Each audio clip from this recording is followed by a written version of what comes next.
AITA for not leaving my estate to my severely disabled brother? I, 33F, received a terminal diagnosis earlier this year. I've got a couple of years at best estimate to get everything in order before I won't have the cognitive ability to do so anymore.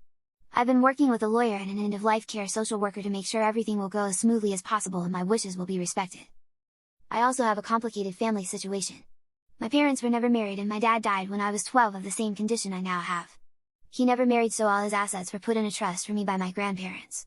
My mom married after they broke up and had my half-brother, 26M. He is severely mentally disabled. He's a 7-year-old in a grown man's body, and even with all the resources they can get, he's very difficult to care for, and my mom and stepdad barely get by most of the time. They tried really hard to get legal control of my trust when I was living with them, but couldn't.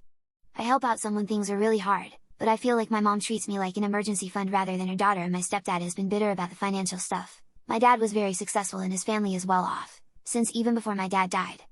I don't talk to either of them about my life because they always get passive-aggressive and guilt-trippy. I've been trying to talk more with my mom now that I know I'm on borrowed time.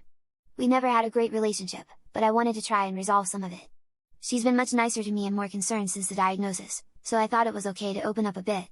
I didn't want her to be blindsided or feel like she has to take on anything since I've appointed another family member to be my medical and financial POA, so I talked to her recently about my plans. I told her that I know my half-brother is a full-time job, so I'm having other people take care of my care so she won't be burdened.